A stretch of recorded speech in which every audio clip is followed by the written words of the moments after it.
That's the like, I was gonna say, it's like, that's the gifting for the teachers. You're like, we put all of this into 40 minutes. I think it should be fine.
Trying to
It's like the range.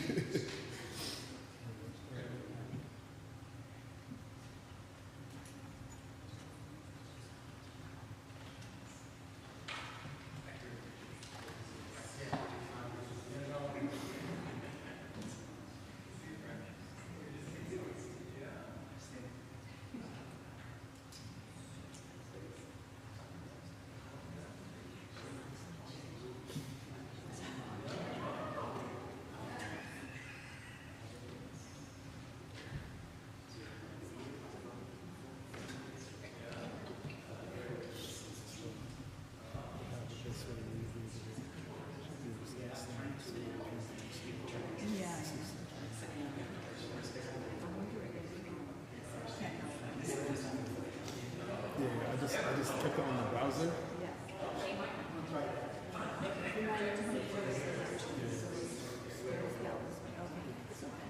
Sure? Yeah. You'll be able to see it. Okay.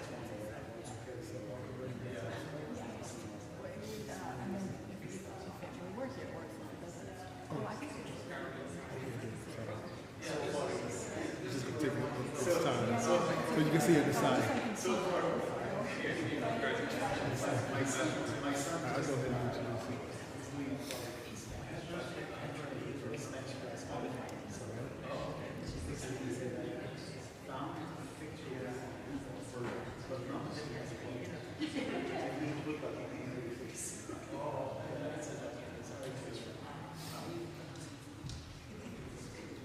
All right, good evening, everyone. How are you all doing this evening? Good, good, good. I want to welcome you to Union Presbyterian Seminary. My name is Chris Burton. I serve as the director of the Leadership Institute. The Leadership Institute administers a variety of continuing education and professional development opportunities for the seminary. First, I want to thank the director of the Sigmund Rhee Global Mission Center, Dr. James Tinetti.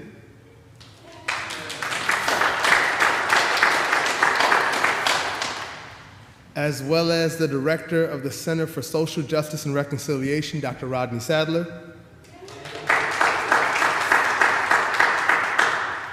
And last, but certainly not least, thank you to all of the staff that helped make tonight's event possible. Tonight we are here for the Dawe Lecture. The Dawe special events and lectures are made possible by a generous donation to the seminary that established the Dr. Donald G. and Nancy J. Dawe Fund for Emotional and Ethical Growth.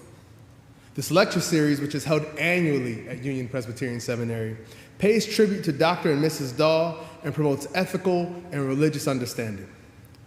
Because of Professor Dawe's long-standing interests and commitments in the area of multi-religious and multicultural understanding and interfaith dialogue, This lecture series seeks to contribute to deepened awareness and insight in these areas of intellectual and especially practical religious concern. I want to extend a welcome to both our live audience today in Watts Chapel, as well as to our live stream audience. We are so honored to have Dr. Donald Dawe's beloved wife, Mrs. Nancy Dawe.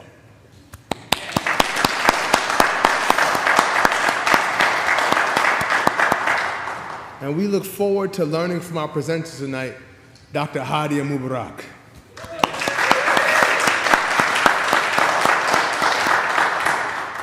Hadia Mubarak is an assistant professor of religion at Queen's University of Charlotte, where she teaches courses on Islam, comparative scriptures, women and gender in the Muslim world, the history of Islam in America, and religious representation in popular culture, among other courses. Dr. Mubarak received her master's degree in contemporary Arab studies with a concentration in women and gender from Georgetown University. She received her bachelor's degree in international affairs and English from Florida State University.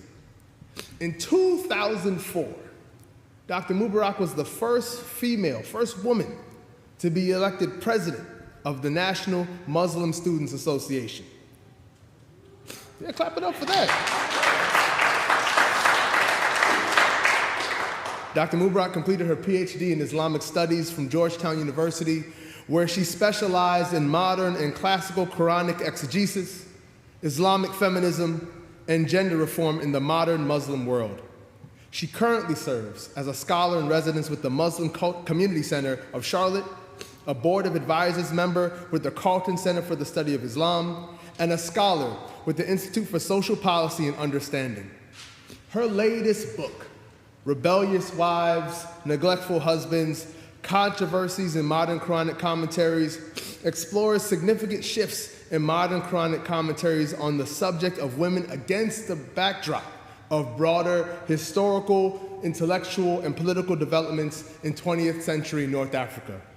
Tonight, you're in for a treat. Dr. Mubarak's lecture is titled Unlearning Islamophobia, Exploring Muslim Representations in Film. Without further ado, please help me welcome our speaker tonight, Dr. Hadia Mubarak.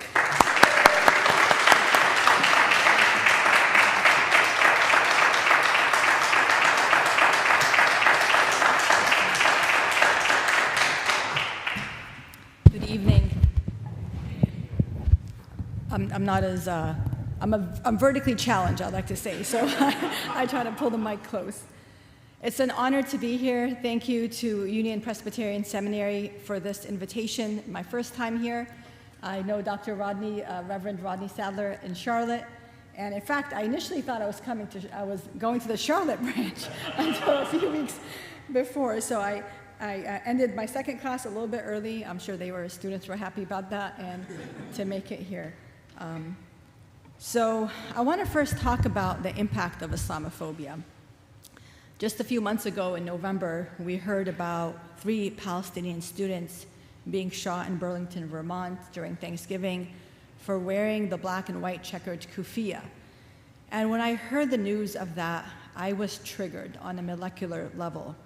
I was only 3 years old when our next door neighbor called my mother a raghead as she buckled my sister and me into her white station wagon and silently drove us to our daycare in New Brunswick, New Jersey.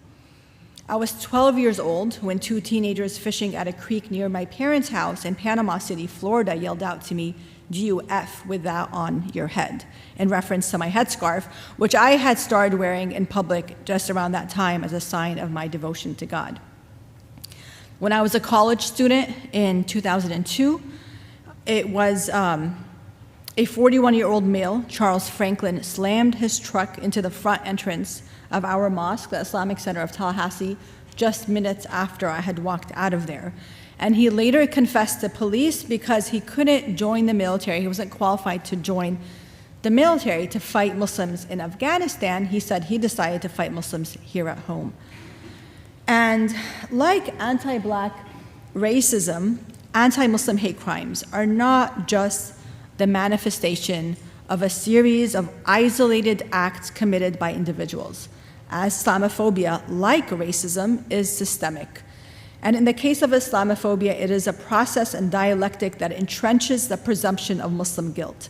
The author of American Islamophobia, law professor Khalid Baidoun, defines Islamophobia as the presumption that Islam is inherently violent, alien, and unassimilable, a presumption driven by the belief that expressions of Muslim identity correlate with a propensity for terrorism.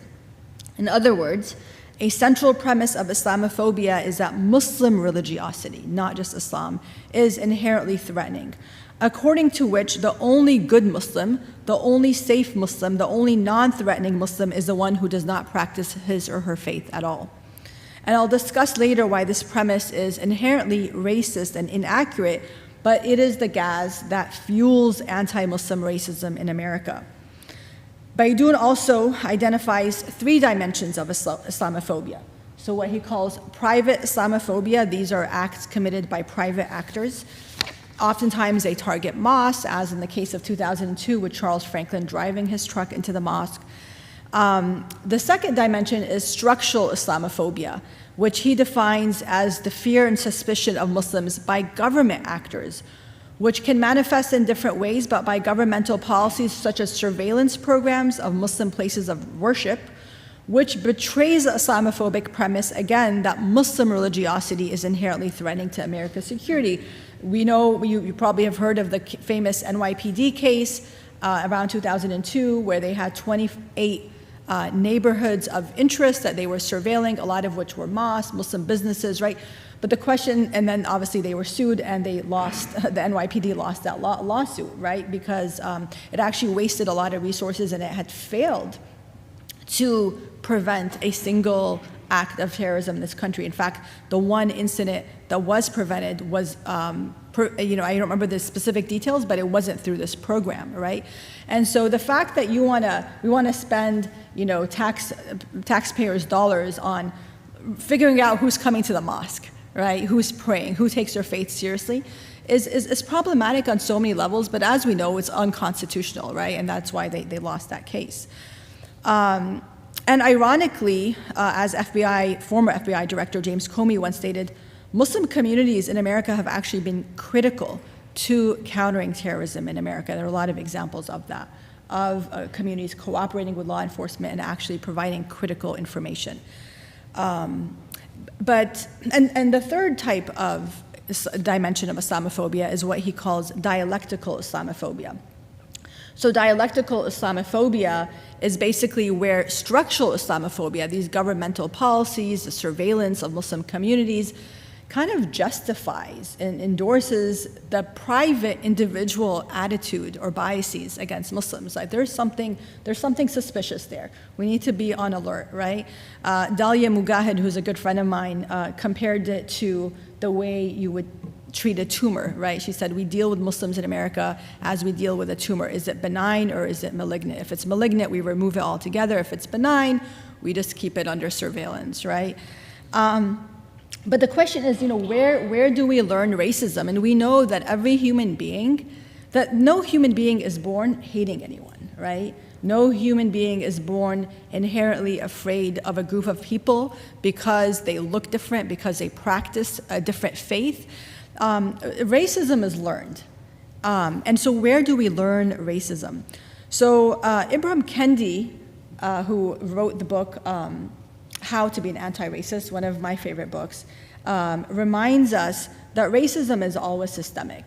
And he says racism is a marriage of racist policies and racist ideas that produces and normalizes racist inequities. He also says that, again, it's always institutional, systemic, structural. So going back to the Vermont case back in November, I wrote an op-ed at the time, which was finally published, right? And I pushed the media. I said, the media can sometimes be complicit in these acts, knowingly or unknowingly, because it chooses what narratives, for example, after October 7th, right? The horrific attacks that happened on October 7th. I personally was called a terrorist in Charlotte. Someone rolled down a window and called me a terrorist. Where are these ideas coming from? Well, you had my local newspaper, the Charlotte Observer, referred to October 7th as the new 9/11, right?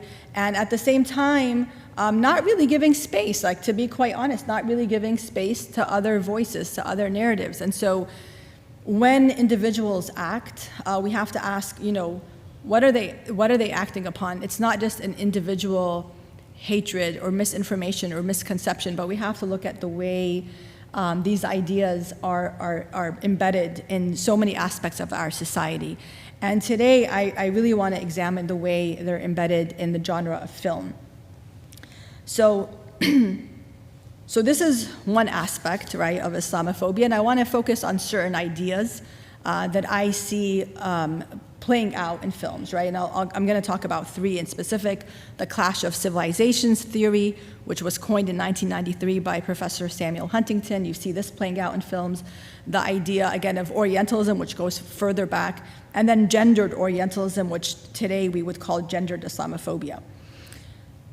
So I want to engage a bit with Bell Hooks. Bell Hooks wrote a profound and paradigm-shifting collection of essays on film called Real to Real, Race, Class, and Sex at the Movies. And she writes, "And they do not want to hear it when I make the point that giving audiences what is real is precisely what movies do not do. They give the reimagined, reinvented version of the real. It may look like something familiar, but in actuality, it is a different universe from the world of the real." And her precise and compelling argument forms a theoretical backdrop of my course, Muslims in Pop Culture, which examines the ways in which pop culture, and specifically the genre of film, constructs an image of Muslims as an imaginary other in the American public consciousness. And this theoretical framework becomes the starting point of many other themes we explore, and today we'll look specifically at Orientalism, gendered Orientalism, and again, the clash of civilizations theory. Hooks argues that movies represent the perfect vehicle for a form of border crossing, offering what appears to be a glimpse or window into another culture, another country, another community that's largely unfamiliar to American viewers. And this sense of border crossing allows viewers to presumably take a look at difference and the different, in Hooks' words, without having to meaningfully or experientially engage the other, right? So you watch a film where the setting takes place presumably in Yemen, like Rules of Engagement, which I'll discuss today, right? And you walk away thinking you've learned something about Yemen without having to actually look up anything about Yemen, talk to anyone from Yemen, right? As she said, experientially engage the other. And in fact, we'll talk about Rules of Engagement, but the U.S., the ambassador from Yemen to the US was being asked questions about the film, although it was completely fictional, like, when did this happen, right? So going back to this, from real to real, that oftentimes viewers, especially when it's the content is about a community that's unknown or unfamiliar, we're always learning something. Echoing Hooks' argument, Sophia Rose Arjona writes in her book, Muslims in the Western Imagination, that movies provide a space for virtual tourism as a subject of a voyeuristic tour that reifies foreigners so that they are reduced to the level of curios produced in consumer capitalism and assigned a low rate of exchange, favorable to the spectators themselves. My students engage directly with Hooks' argument through multiple case studies, cultivating a critical consciousness on the impact of television and film on Americans' views of the Arab world and more broadly the Muslim world, right? But when I say Muslim world, we need to take into consideration that we're really looking at a very, very diverse part of the world. There's no such thing, Laila Abu Lughod, who wrote the book, The Muslim Woman Needs Saving, also always says there is no such thing as Islam land. But we tend to kind of construct this idea of an Islam land, right? There are about 57 countries in the world with substantial or majority Muslim populations, and as you all know, especially if you've visited them, or some of them, they can be very, very different, right? Turkey to Indonesia to Malaysia to Saudi Arabia or Iran, right? Or Senegal or Mali can be incredibly different, even within the Arab world, which is comprised of 22 countries. So my course on Muslim representations in pop culture interrogate the ways in which films blur the lines between reality and fantasy in the representations of otherized communities, particularly previously colonized communities from vast regions constituting the Muslim world.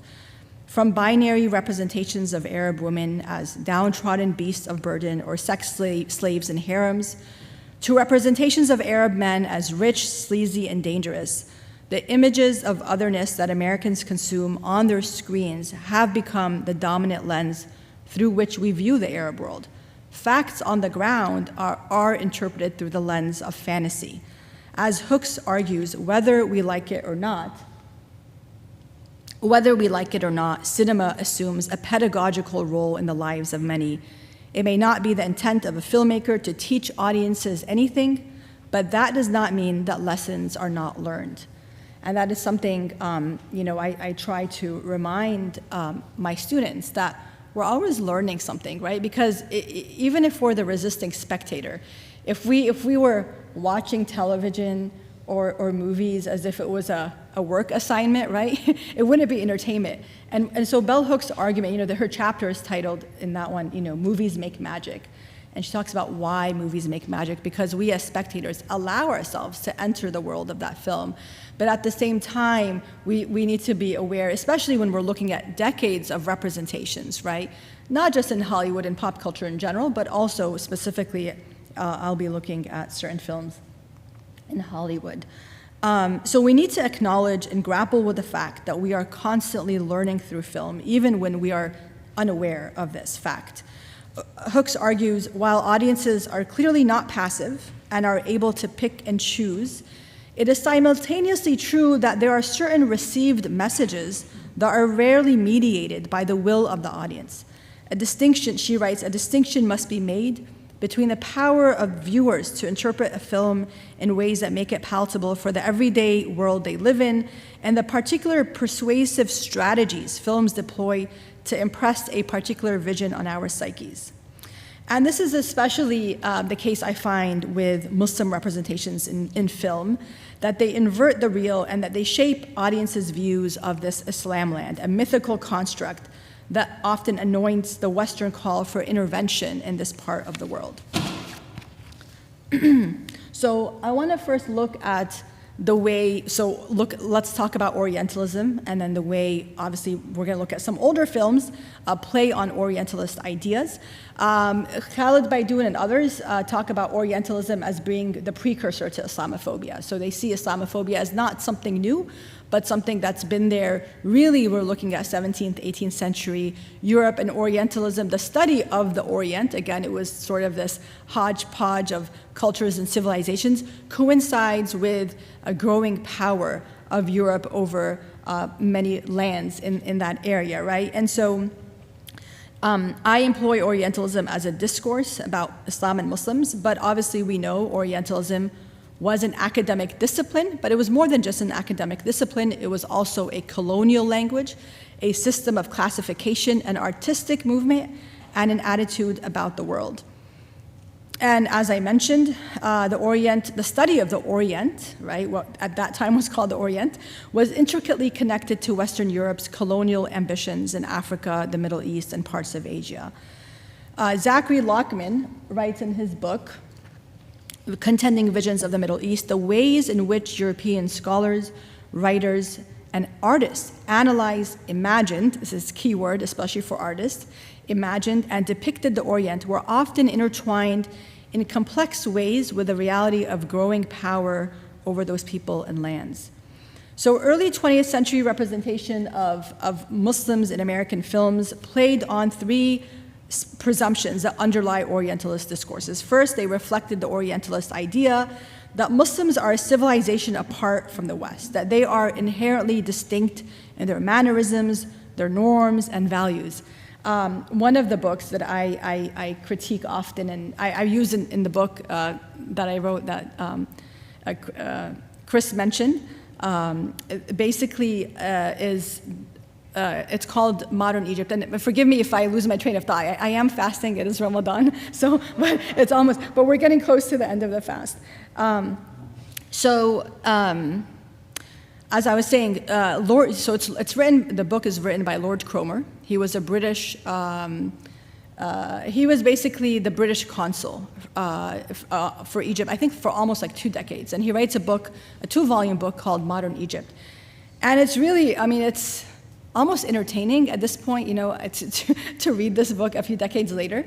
But it's really interesting the way he essentializes Egyptians. And sometimes he'll say Egyptians, sometimes he'll say, sometimes he'll call them Muslims, right? So these conflating identities, obviously we know at least 10% of Egypt are Coptic Christians, right? Christians have always been a part of the Muslim world.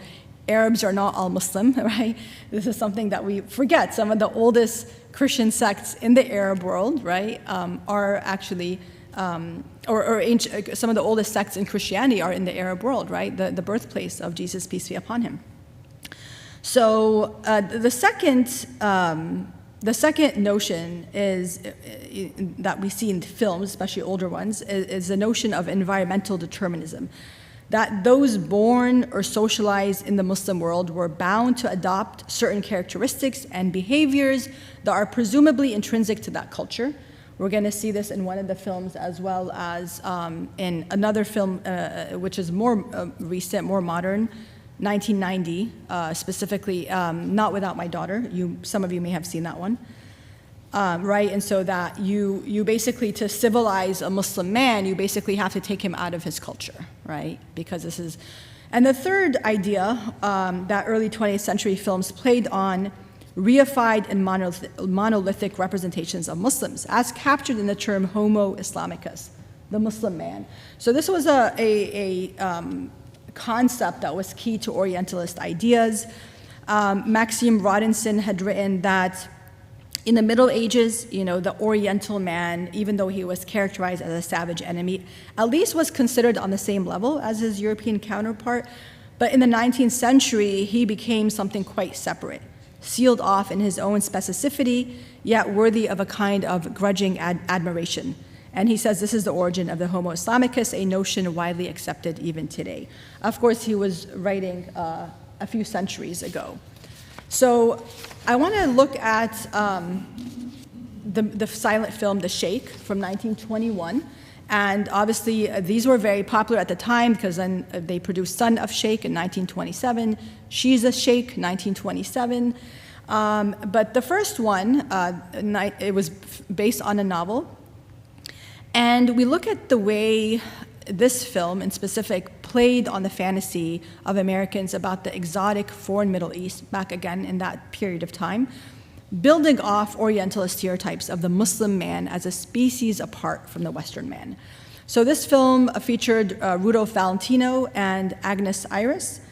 And basically, let me see if I'm at the right slides. Yeah, so Iris plays Lady Diana. She represents the bold and brave American woman who ventures off to the Arab world on her own despite her brother's reservations. Ahmed is the sheikh. He's the tribal sheikh. He represents the lustful, violent, and treacherous Arab male who grabs whatever he wants, even if it means kidnapping Lady Diana.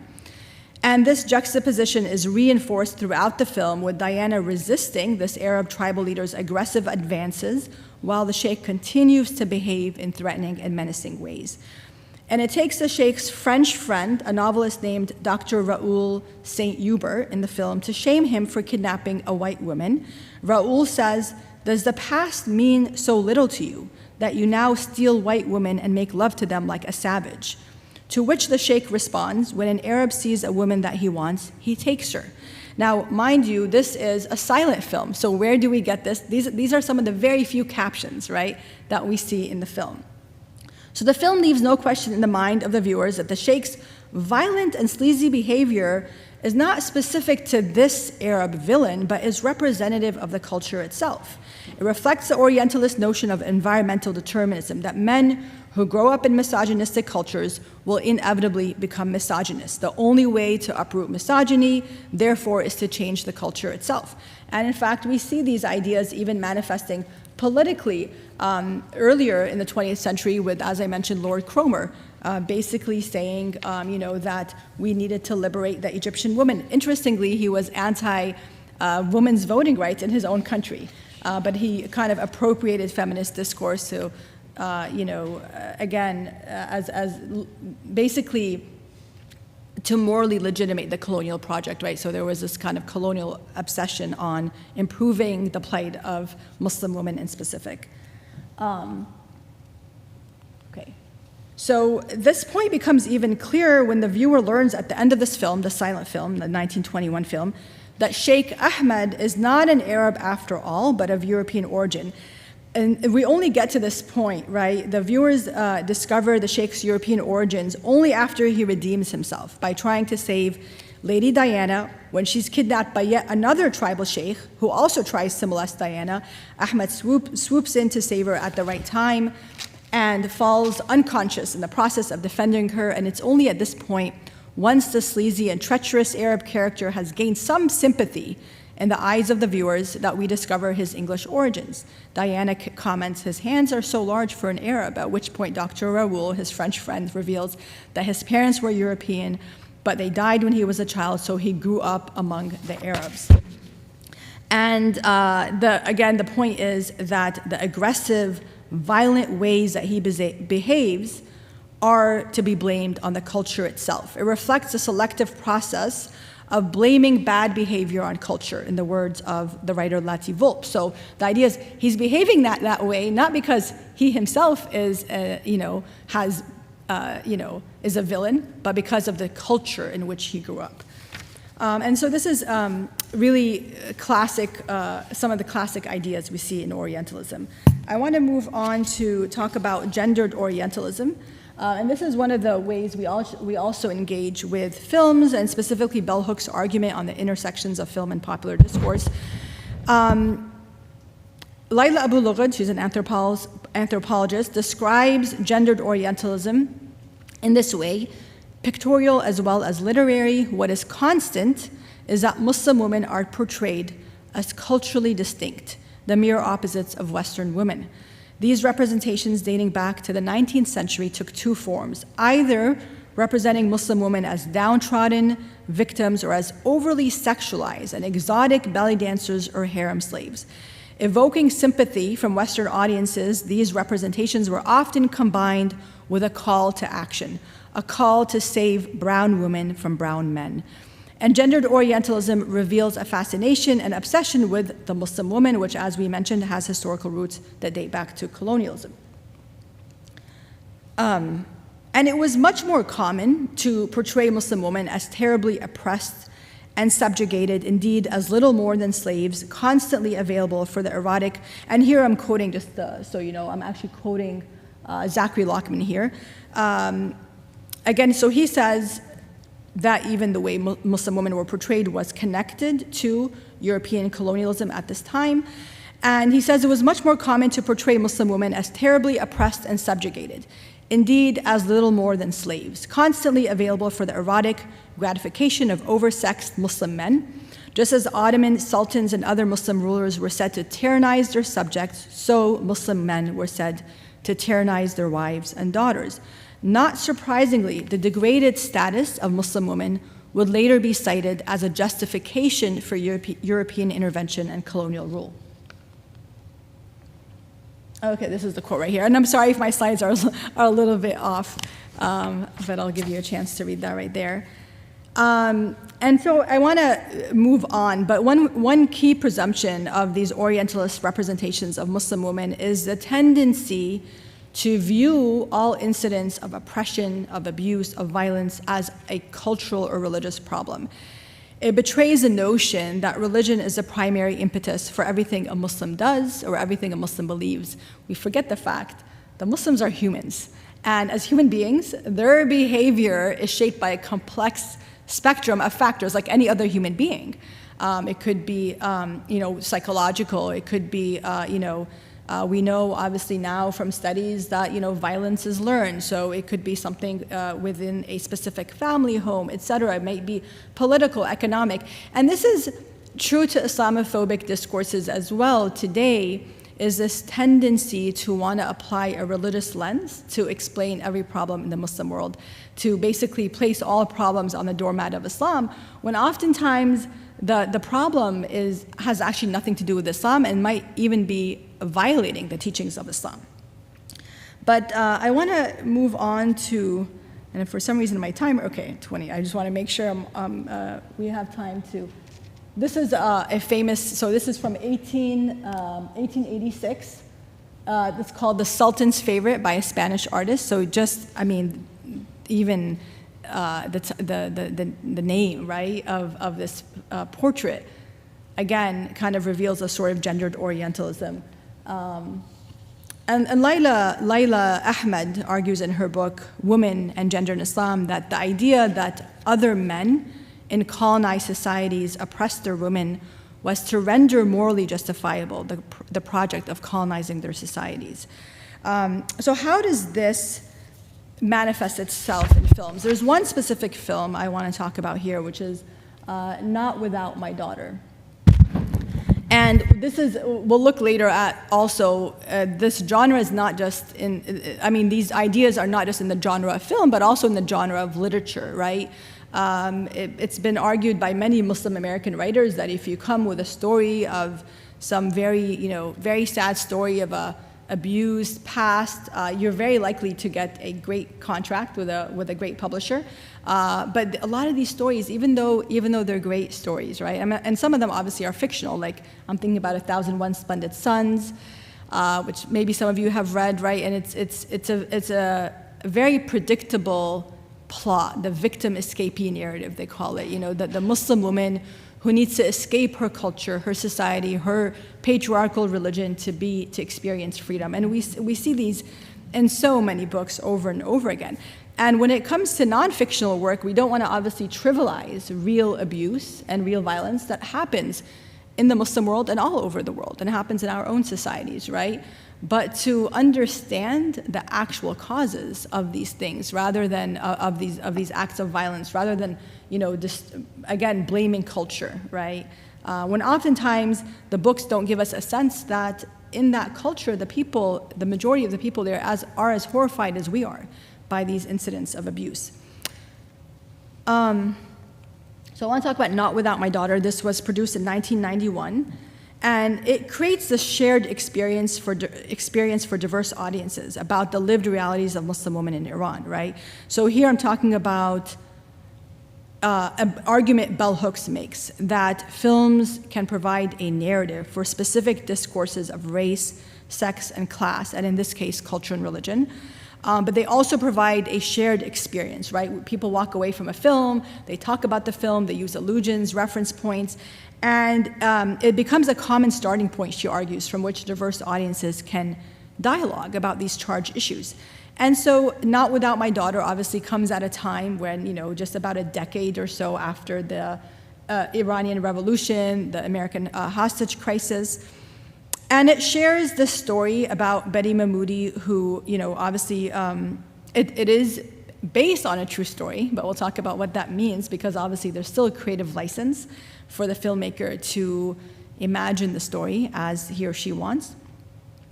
But in this case, Betty Mahmoudi's personal narrative is told through the dual lens of religion and culture. As a pedagogical tool, the film teaches us that Betty's experience with a violent, abusive, and dishonest husband and her aggressive, controlling in-laws are not particular to her own experience. The film teaches that her experience is a byproduct of Islam and Iranian culture. And it does this in multiple ways, right? So for example, and my students always notice this when they watch the film, they're like, the guy basically flips 180 degrees once he leaves America and goes back to his home country. In America, he's such a nice husband, he's a nice father, he's reading bedtime stories to his daughter in bed, and taking strolls with his wife in their family garden. Like who has time for that, right? He's a physician, but he still has time for that. And then he suddenly flips when he's in his home country. And it's not lost upon the viewers that the problem is the culture itself, that the culture creates these aggressive men that are violent and abusive to their wives. And there's so many obviously very problematic aspects, right? And it's, as I mentioned, only upon returning to Iran, Moody becomes this violent and controlling fanatic. And it basically entrenches the Orientalist notion of environmental determinism. It is impossible to really civilize a brown Muslim man, right? Once they go back to their environment, those characteristics, those traits, right? This idea, again, of a Homo Islamicus, that they're a species apart, will show up. Another interesting thing is the way the film uses religious phrases and religious rituals throughout its scenes as a backdrop to her personal story. And so the film's violent plot is punctuated by occasional calls to prayer, the adhan. We see this all the time. In fact, today one of my students was talking to me about American Sniper, and he noticed that there's a call to prayer when, I'm trying to remember what scene it was right now, but when one of the violent scenes happened, like we hear the call to prayer, right? And we'll talk later about executive decision, but the selective use, again, of rituals and terminology that's so sacred to the Muslim faith, that's about, their connection to God in these very sacrilegious ways, is honestly not just offensive, but it, again, re-entrenches this idea that Islam, that religion itself, there's something inherently threatening about the religion itself, right? That's not just, people who are hijacking the faith, etc. And the film insists on showing every Farsi-speaking individual as angry and hateful. Subtitles are rarely used. The only kind Iranians are the ones who speak English and had previously lived in America, and they are the ones who help her escape. And what's really interesting is that she, the real Betty Mahmoudi, actually does an interview. She says something that I feel is such a contradiction to the film. She says, I really hope that people realize when they watch this film that it was only my husband's family that were very extreme in this way, but that family did not represent all of Iran, and that the majority of people she met were very nice in the interview, right? And she says, clearly the filmmaker should have watched that interview, because I think the interview happens after the film. The newscasters were interested in interviewing her only after the film came out. And that's really unfortunate. And she says, complete strangers trusted us, gave us money to help us escape, and they said, don't worry about paying us back, wait till you get to the US, right? That's nowhere in the film, right? In fact, you get the idea. But one really important point I want to get to before we look at Clash of Civilizations is, and to me this is one of the really very offensive parts of the film, is he before he leaves America to Iran, he swears on the Quran. He takes an oath, and he on the Quran, and he says, I promise we're going to come back in 2 weeks. And if you've watched the film, he breaks the oath, and she mentions to people in Iran, she said, but he swore on the Quran, and people seem completely unfazed by it. And we don't get the sense from the film that this is a grotesque violation of Islamic ethics and explicit passages of the Quran, which Muslims believe is divine speech. So, for example, and I'm sorry, for some reason I'm trying to see my slides, so I'm going to just look back. Okay, maybe I can get them here. Well, just in the interest of time. So, God loves those who keep their pledges and are mindful of Him. And the Prophet, he talks about the signs of a hypocrite, and one of the signs of a hypocrite is that when he makes a promise, he breaks it. Furthermore, in Islam, there is an expiation that's paid for breaking a promise, even if it's a promise to your own children. If you make a promise to your children and you don't keep that, and I'm not saying like, okay, I promise to take you to the park if we have time. Like, if you say like, I swear, right? If you take an oath, that kind of promise, you have to fulfill it, because you can't just use God's name in vain in that way. Like, if you actually are swearing by God, they say be very careful what comes out of your mouth, because you have to uphold it, and if you don't, you actually pay an expiation. You have to feed a certain number of people to expiate that sin. And here in this verse in 2:187, we see God describing the pious as the people who keep their promises when they make promises, right? So nowhere in this film do we get the sense that Moody breaking his promise is not part of Islam. It's actually an grotesque violation of Islam on so many levels. Let's see. And of course, we get the sense, again, that the abusive is not specific to this man and this other Iranian man who also happens to be beating up his wife, but that it's as if it's a cultural religious problem. In fact, we have so many traditions from the Prophet, peace be upon him, that forbid the hitting of women. And he specifically said, never beat God's handmaidens. And he said, there's a specific phrase, I don't have it here. He says, لَنْ يَضْرِبَ خِيَارُكُمْ, the best of you would never hit your wives. And because of that, the scholars always said that even if legally, anyway, well, we won't go into that. You can read the book as I address it in the book that I wrote. But anyway, so the prophetic tradition created this moral compass. I want to talk about the third theme that we see in films, and I'll try to end soon, is the clash of civilization theory. And this theory in 1993, which has been debunked at this point, it pits basically Western civilization against Islamic civilization and represented Islam and Muslims as the antithesis and nemesis of the West. And as Khalid Baidoun, again, author of American Islamophobia, argues, a long line of films recreated Huntington's civilization rivalry on screen, the American hero swooping into the desert to conquer Islamic extremism, or safeguarding Americans on the home front from the dark-skinned terrorist toting the Quran in one hand and a machine gun in the other. And again, once they're introduced to Hooke's foundational arguments on the magic of movies, critiques such as those offered by Baidoun are not lost upon my students. The genre of war movies is of particular interest to my students, who often recognize how the performance of Muslim religiosity on the screen by violent Muslim villains embeds the idea that America's wars in the Muslim world are not simply political, they are ideological. They are about preserving who we are as a people. From Rules of Engagement to American Sniper, the Muslim man, woman, and child cannot be trusted. One of the most problematic scenes in Rules of Engagement is a portrayal of a young female Yemeni amputee on crutches as a terrorist. The one Muslim character who for a moment solicited the viewer's sympathy is no better than the rest of them. As Hooke reminds us, films teach us lessons, even when we are unconscious of those lessons. And in this case, the lesson, if you watch Rules of Engagement, and I won't have time to go over it, is that the lesson is that there are no real victims in the Arab world. Those who lose their lives to war must have deserved it. This inability to view Muslims as victims plays out in the real world. The conditioning of American audiences to view dead brown people as potential suspects, as people who must have done something horrific, something to deserve such a horrific fate, plays out in the real world as we speak. We know that in less than 153 days, 13,000 children in Gaza have lost their lives, over 30,000 people. And yet the war continues. The war continues. Right now, there are at least 100 people who have been reported who died from starvation. There's an ongoing famine.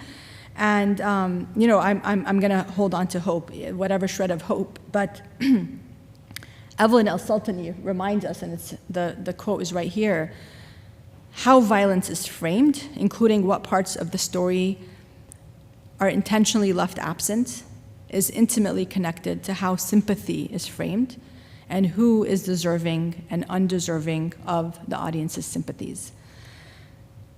Again, I just want to mention that the performance of religion on the screen as villains commit acts of terrorism that are completely antithetical to that religion's teachings continues to entrench the false association between Islam and violence.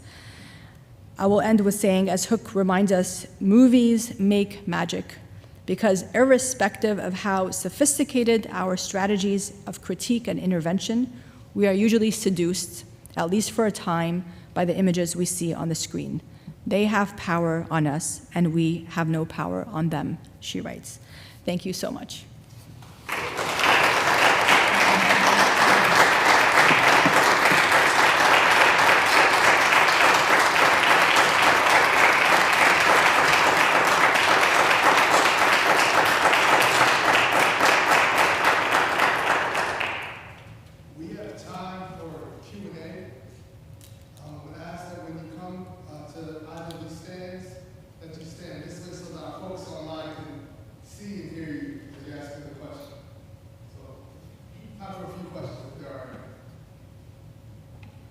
And it can be about anything. It doesn't have to be about films.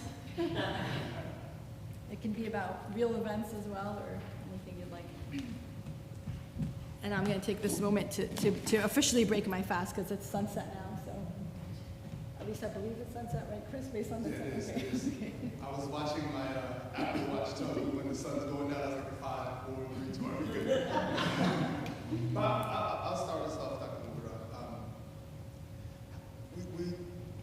We're here. We're thinking about all these movies that we've seen that have done really well. American Sniper won multiple Academy Awards, if I'm remembering well. Rules of Engagement was a popular film. With these movies being like a big part of our understanding of film in this oeuvre, how do we go about unlearning it? Is just the watching of these films enough to be sort of like too complicit so you can't truly unlearn it? Is it something we should be avoiding, films that we feel like are portraying Muslims in a negative light? Or is it important to watch these films so that you're able to critique them and then have these sorts of conversations with others who may not watch these films? Yeah, thank you for that question. I mean, we can take American Sniper as an example, right, where it's based on the real life story of Chris Kyle. The problem becomes the way the story is told, right? The way we tell stories about certain people and certain cultures, right? And certain, and specifically when it comes to Muslim communities, right? And that is where I would argue that we need to push back a little bit, right? Chris Kyle's story, obviously, he wrote a memoir, but there are a lot of parts, Clint Eastwood sort of embellishes certain parts and certain scenes. So the beginning scene, which, I think is very dehumanizing to Arab people, and actually, and this was something actually a student pointed out to me one time, because I didn't even think about it, but we actually see the Iraqi woman and her child through the scope of his sniper. So from the beginning, the viewer is seeing them as a target, right? We're seeing them through the scope of Chris Kyle's sniper, right? So immediately, even that framing, visual framing, is that they are a threat potentially to him. But in Chris Kyle's memoir, he says, he never says there was a child. In fact, there was no child at all. There were just a woman. He says there was a woman who was carrying a Chinese grenade who he decides to shoot. And he was considered the deadliest sniper, American sniper in Iraq, right? I can't remember the number of people that, Chris shot at, right? And so for some, he was, glorified for that. And so this is something else we need to talk about, like sympathy, right? Like how we frame sympathy, what parts of the story we take out, what parts of the story we leave in. But there was no child. But in the movie, he has the woman give the child the grenade. And then we see Chris Kyle, debating what does he do. It's this moral tension. Then he shoots the child. And then we see this woman, this mother, who doesn't even blink an eye, almost like a robot, who seems to be so full of hatred to American soldiers that she doesn't even blink an eye when her child dies in front of her eyes, that she just continues running to grab the grenade and kill, right? I cannot think of a more dehumanizing portrayal of Iraqi women than that scene. To get to the point to say that Iraqi mothers don't even care about their children even when they die in front of their eyes. And this was completely fictional, by the way, this scene. But these ideas actually, again, like I said, the fantasy becomes the lens through which we interpret real events on the ground. And we hear this all the time, even today. Palestinian mothers don't care about their children. They send them out to be, which mother doesn't care about her children, right? And I happen to be married into an Iraqi family, right? And so I know scores of Iraqi people, and they love their children. They would die for their children like any other parent. And so I do think we should watch the films, though, and we should and not just films. I happen today to focus on film, but we can look at media portrayals, media narratives, the kind of language we use, right? Especially right now, I'm sorry, I'm going to talk about the current conflict. It might not be popular to talk about it, but I will, And we say, Palestinians died, and then we say Israelis killed. Well, how did the Palestinians die? Why? Sometimes it will be in the same headline, the same news article, right? When there was the prisoner exchange, right? We referred to one set of prisoners as hostages, the others as prisoners. Well, the first thing we think is well, they must have done something. Why are they in prison, right? But if you actually look at the backstory, a lot of it, some of them were minors, some were, it's because they get tried if you're Palestinian and you live in the West Bank, which is under military occupation, you're tried by military law, not by civil law, right? And there's a 4-year minimum administrative detention for a child who throws a rock, right? So I think we need to be morally consistent as human beings and as people who believe in God, that believe all human life is equal. I think we need to push ourselves to really interrogate our own souls. Like, what are my biases that I'm bringing to this conversation? And be aware, first self-aware of my own biases, and then try to remedy them, right? That's why I quoted Ibram Kendi, because I love his work, because he wrote the book, How to Be an Anti-Racist. He puts on display for us what that looks like, the willingness to critique oneself. Yeah, I hope that answers your question. Any other questions?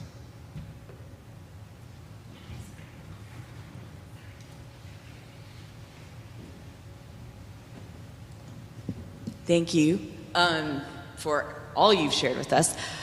I'm thinking about the contrast between sort of the white gaze of other cultures, other countries, other races, encountering that with people telling their own stories. And I just wonder if you have any, particularly film or television or media or book recommendations for those of us who would like to decolonize our, Amazon Prime watch list or our bookshelves or whatever from, people from different parts of the world and particularly from Islam who have some compelling personal narratives to share with us. Yeah. Well, recently a documentary I started to watch, and I'm embarrassed because the name, I know it's Stand Something. It's with Mahmoud Abdul-Rauf. Anyone seen that documentary about what happened to his NBA career? Even though, what's the title of that documentary? Do you remember? Yeah. But that documentary was actually really eye-opening to me because, it made me realize just how deep the intersections are also between anti-Black racism and Islamophobia. And it's something, because I teach on America's First Muslims. A lot of America's First Muslims were actually Black or from Africa. Most of America's First Muslims. And we've erased them from our national history in some ways. And there are many reasons for that, right? People were not really interested in the spiritual, religious identities of enslaved people. What did they bring with them? So that's part of it. But part of it, obviously, is Orientalism. We tend to be fixated on a certain region of the Arab world, parts of the Middle East, as if they're the only Muslims around, whereas they're only 20% of the Muslim world. The largest populations of Muslims are in Indonesia, Bangladesh, Nigeria, and soon India will have one of the largest Muslim populations in the world. But yeah, in terms of recommendations, so that documentary is really interesting because even when he decided to stand, he conceded, he had his own issues as a Black Muslim male, and he was at the height of his career, the amount of points he had per game, it was incredible. But they still basically played him out. And even when he decided to stand. And it was the combination of those two identities that just made him dispensable at that point. And even then, when he tried to continue living on his life, he built a house for himself. I can't remember where the KKK burnt it. And I was like, I never knew that part of the story, and this was in the 1990s, burning down his house. So that's one documentary that I think would be an interesting lens to look at Islam in America, specifically in the intersections of Islam in America, because we tend to completely erase the African American Muslim community, which is a third of the Muslim community in America. But in terms of, I'm trying to think of some. So again, in America, there's the I Speak for Myself series. There's I Speak for Myself. It's 40 American women on being Muslim, which is a bunch of short stories. And then there's one that was written by Muslim men in America, but it's also a hodgepodge of cultures because I think it's important to see the diversity of Muslims. You know, when I enter a mosque, like the mosque I go to in Charlotte, North Carolina, you know, I can sometimes just imagine there's like at least 60 countries represented in that congregation right there. People from Bosnia, people from Senegal, people from Somalia, people from Yemen, from Syria, from Palestine. It's just so, the Muslim world is so diverse. And that diversity is often not captured in our representations of Islam. You know, we tend to fixate on like Iran and Saudi Arabia, right?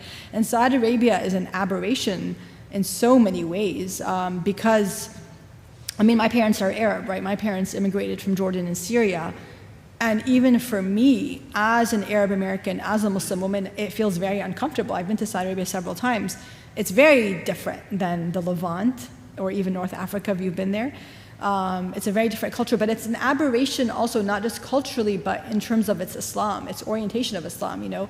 It's this Wahhabi, Salafi Islam, which we don't talk about, and we don't talk about that the majority of those 19 men who hijacked the planes on September 2001 were from Saudi Arabia and Egypt. They were from those two countries, and we don't talk about that. And Saudi Arabia remained an ally, and as far as I remember, Saudi Arabia never got bombed.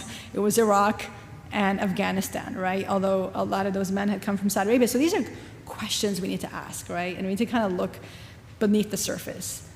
Yeah, and I know I'm not like, so maybe I'll send you an email with more book titles. Yeah, you're most welcome. Yeah, and that documentary is simply called Stand. So there it is. Stand. And he stood. He did stand. Yes.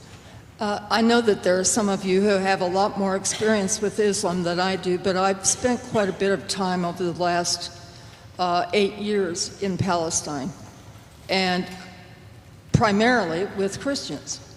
But as you go out into the area around, you are always dealing with Islam, because the majority of people, even in Bethlehem, are Muslims. I want to tell you that the man that I buy these things that I'm wearing from is my best Muslim friend in Bethlehem. Barakat is his last name. Finally, I said one day, well, Barakat, what's your first name? He says, it's Assam. Awesome. His wedding ring has the names of his 5 children engraved in it. Now, that's a man who loves his children. And he's at his place even on Friday because he's trying to make a living not only for himself, but the embroidered work that he sells from the women, primarily in the Dawe refugee camp in Bethlehem. He supports 200 families, not individuals. I have found the Muslims at least as welcoming, if not more so than the Christians. And my advice comes back from the biblical teacher that I had that sort of sent me here to seminary, and that is, buy a ticket, go and see, and then come and tell. Go and get yourself into these places so that you experience it. Once you experience what it's like, you will be forever changed, and then you can help change other people who have not had that experience. But thank you very much. And this is a very petty question, I'm sorry. When you go up and down the street in Bethlehem, there are all these jewelry stores. Lots and lots of glittering gold and diamonds, but you never see it worn on the streets. Can you tell me culturally, how is it that that works? I mean, they must sell this stuff because they wouldn't have so many. Yeah, I might not be the best person to answer that question. So one thing, obviously, the gold, Muslim men can't wear gold. Oh. And so the gold would usually be, and you know, yeah, and you know, that's a good point, because I was mentioning this to my husband. He's like, what, jewelry is an asset? I'm like, yeah, jewelry, Arab women collect jewelry as assets. That's a thing I learned from the Arab women in my family over generations. I see some of you smiling. I'm like, you know, anyway, it's just a funny thing, as I was telling him, you know, like, we have to invest in jewelry sometimes. But to your point, like, it's not to wear. It's jewelry that, you know, that you have, that you pass on over generations. And I know, so I'm, because I was born, raised here, I might not be as qualified to answer your question, but from the customs I've seen, and also because, like when I got married, for example, my sister got married to a Palestinian family. I was married into an Iraqi family. My husband's family is originally from Mosul. When a woman gets married, it's a custom that they will bring her a lot of jewelry, and actually they will publicly, well, when I say publicly, like at least in front of, bring it to her. They have to, and it's almost a sign of how much they're honoring her. And they'll bring it usually on a silver platter or something, and the more that's on there, the better. So and like our culture in America, it's also sometimes it's just not just during marriage, right? Special times, special occasions, you buy jewelry. But that is something I recall is that they will hold on to their jewelry as an asset, something like for financial protection. If anything happens, they can sell. They can, yeah. So I don't know if that answers your question, but part of why you wouldn't wear it is because of that, you're protecting it, and then it could be also for modesty reasons as well. They may wear it to weddings and special occasions. The thing about it is it's something that's used within the family, but not out and beyond. I think special occasions they would wear the jewelry, yeah. But I concur with what you said, like buy a ticket, go. I haven't been, but for those of you who are privileged to not have an to not have an Arab-sounding name, like I do, and is not visibly Muslim and Arab, I would recommend going. For someone who looks like me, I'm not sure I would recommend going. It depends if you have family. I haven't been. My sister tried to go. She's a U.S. citizen. She was born in the U.S., raised in the U.S., and she was denied entry into the West Bank. And that is the case for a lot of American citizens of Arab origin, right? And that's something that the State Department had to recently address, because for the U.S. waiver program, for Israel to be a part of the U.S. waiver program, they had to no longer discriminate against Americans like me who happen to have parents from the Middle East that originally came from the Middle East. So, but that's something that's been ongoing. Well, they can't come in through Tel Aviv. They have to go in through Jordan. But somebody mentioned decolonizing. A book that I think ought to be required reading down here at the seminary is Mitri Raheb. He is a Lutheran pastor, originator of the Dar al-Kalima University in Bethlehem, Decolonizing Palestine. And you can get it on Amazon very easily. Decolonizing Palestine. He is applying theology to the whole study of the decolonizing. Thank you, Dr. Mubarak, for this wonderful lecture, and also Ramadan Kareem. Thank you. So I have two questions. One on the Iranian film.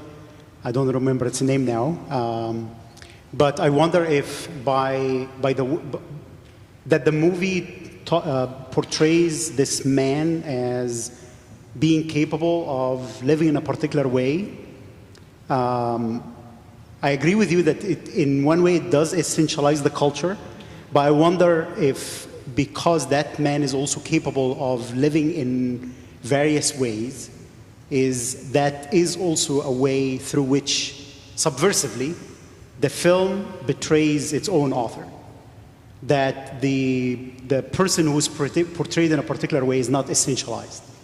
The intention is to essentialize, but because they are able to fare in different ways, they are essentially de-essentializing that portrayal that is trying to essentialize them. So there is a bit of slippage that happens, not only essentialization. The intention is essentialization and critique of culture, but there is a slippage that happens that in some ways betrays the author or the filmmaker or something like that. The second piece, I really appreciated what you said at the end, that part of learning how to be anti-racist is also critiquing oneself. Because sometimes when we are trying to respond to the notions of otherizing, then we idealize.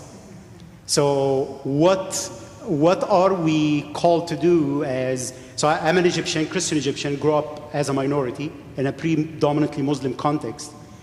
And I am sympathetic with Muslims who live in America because I know what it means to be a minority.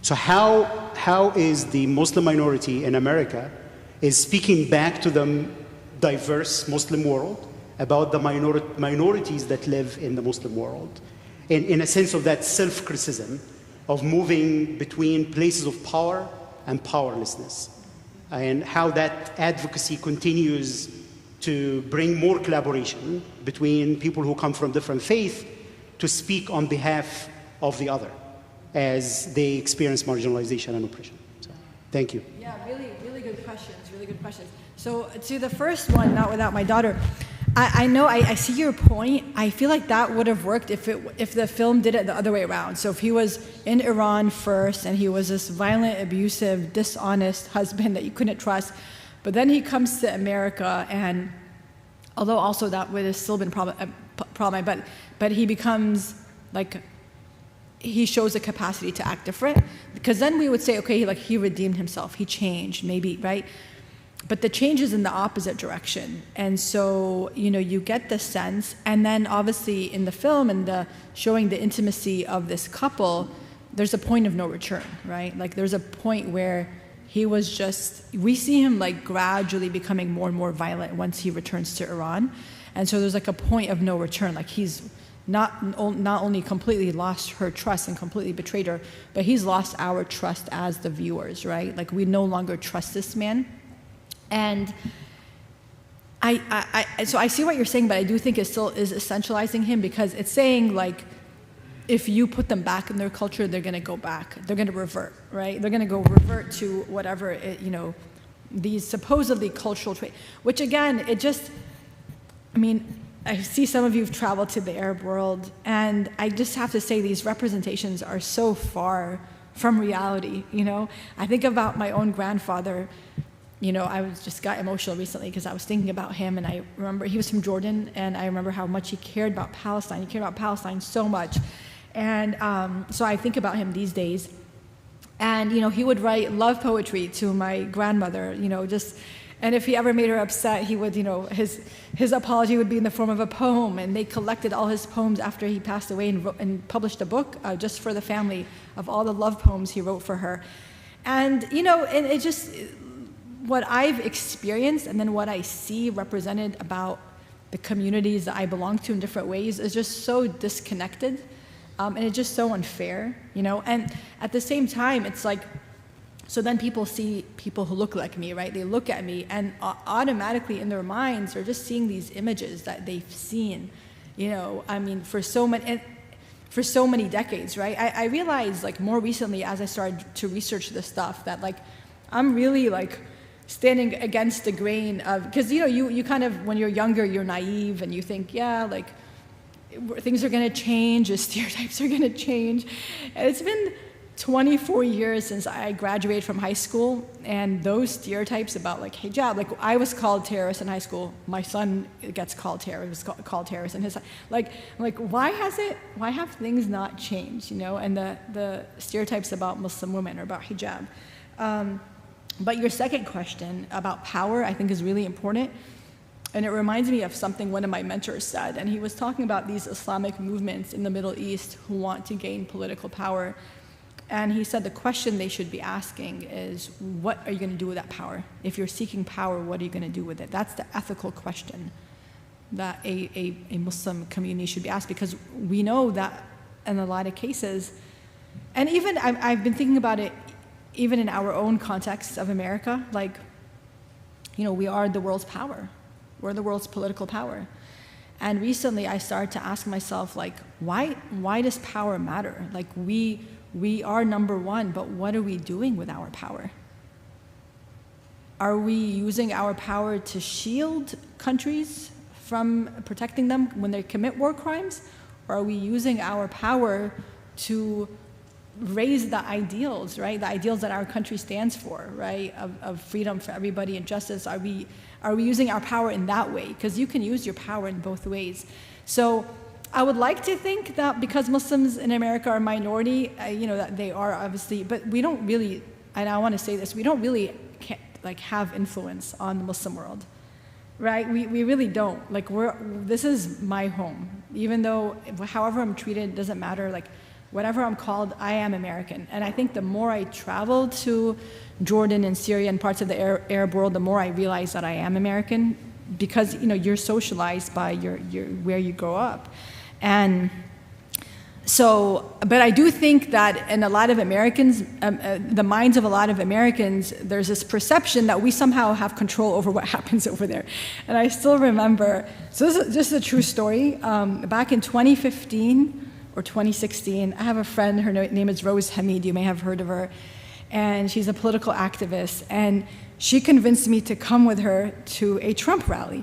I'm like, I don't want to do this. She said, all we're gonna do, it was in Charlotte, she said, we're gonna pass out these beautiful pens with a rose on them, and her name is Rose, and they says, I think it said something like, Islam means peace. I was like, sure, okay, I'm gonna try. But I actually went with, I was like, you know, got myself, you know, I don't know how I built up the courage, and I went with her. We passed out the pens, and I recall people coming to me and saying, you know, well, you should go before you try, like just randomly, I didn't say a word. They just said, you should try to go fix up Iran. Look at Iran, or they mentioned other countries. And I said to them, well, this is my country, and I want to fix, you know, I want to make America great, right?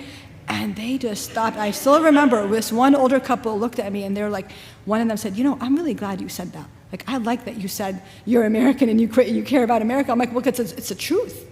Like, I'm not just saying that because you want to hear it. I'm saying it because it's the truth, you know? How am I going to fix Iran? Like, I'm not from there. Just because they're Muslim and we share a faith doesn't mean I have any control or influence over that.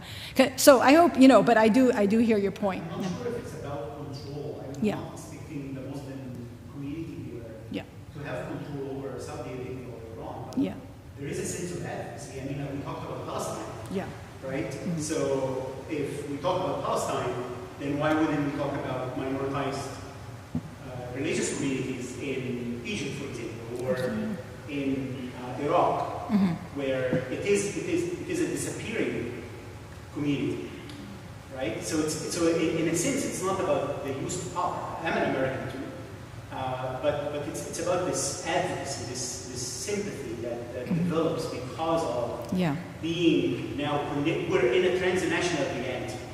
We're not in an isolated community. So that's I think yes. I think absolutely the advocacy needs to happen, and I'm not sure that those alliances have been formed, but they should be formed and they need to be formed, and that would be interesting to see. What happens with it. Thank you for being here. I have a personal question. As a woman of color, I would ask you, do you have spaces that you can go to let your hair down? Oh, yeah. Just to be yourself and not have to wear a mask, not have to show up in a particular way because of how you show up in the world. Do you have spaces that you can go and just kick it with your friends? Yeah, thanks for that question. So we don't wear the hijab, you know, all day, all the time. In fact, and I'm glad you asked that question. So in terms of Muslim legal rulings, what we call, you know, fiqh, F-I-Q-H, jurisprudence, a Muslim woman who chooses to wear the hijab, and it should be a choice. I'll continue to say it absolutely should be a woman's choice, because it's a religious act of worship, and if you force somebody to pray or fast, you've completely taken away the meaning behind that, right? Behind that act of worship. So for the majority of Muslim women, and there, you know, because in the majority of, both in the West, obviously, and in the Muslim world, vast majority of the Muslim world, it's a woman's free choice whether or not she covers. So for most women, obviously, they are doing it as a sign of devotion and, more importantly, submission to God, right? Because Islam means to submit, Islam. And because we believe God asked us to do this, even if we don't fully understand why, right? And obviously, like Christians, you know, because the theological notion of a return to God is very central to Islam.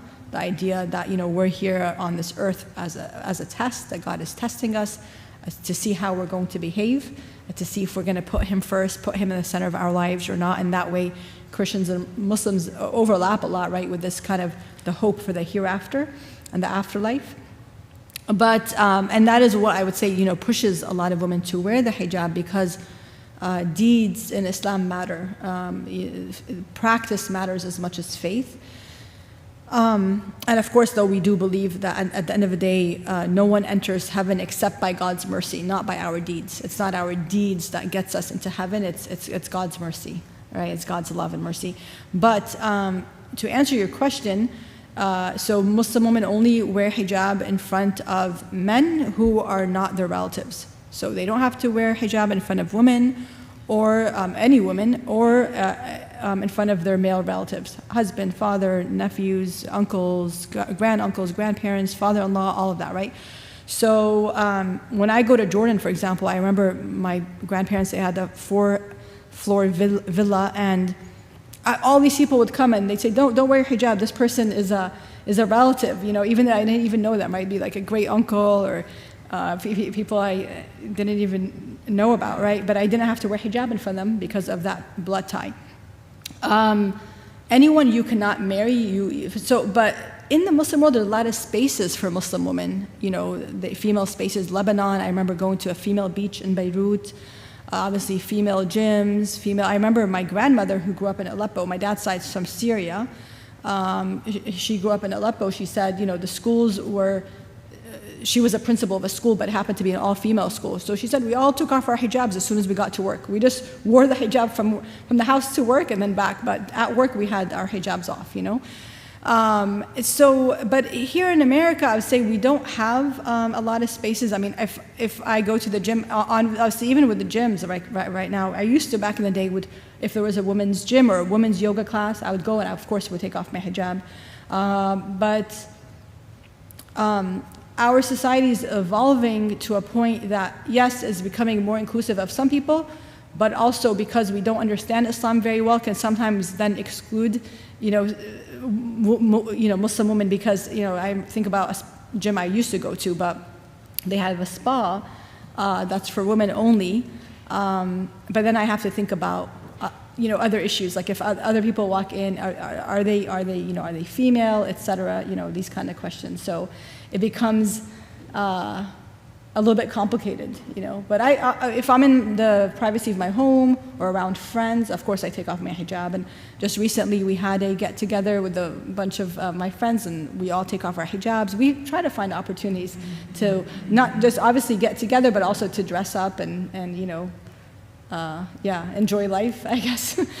I don't think my question was understood. Oh, I'm so Not sorry. necessarily about taking off the hijab, but having a place where you can have conversations about things like this. Oh, my We sit around I must have misheard your question. Yes, where we call it sitting around the kitchen table, where we have conversations about life and living in the U.S. as people of color. How do you have spaces that you also are able to go to and relax and have real discussions? I think it's my fasting brain.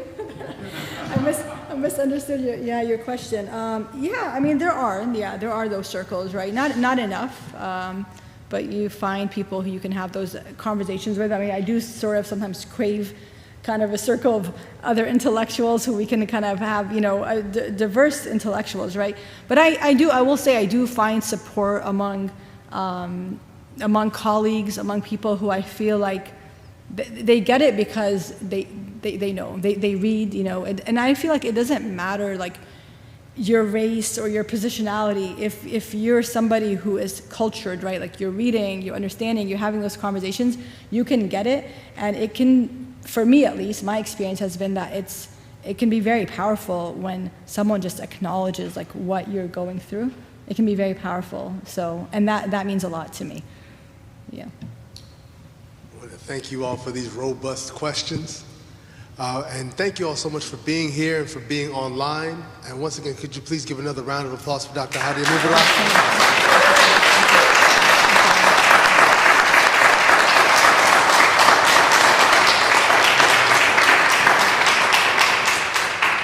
If you are interested in staying connected to what else is going on with the Leadership Institute, please don't hesitate to follow us at our Substack. It's simply leadershipinstitute.substack.com. And of course, you can visit the seminary's website, www.upsem.edu. Thank you all so much for being here. Have a wonderful evening. Good night.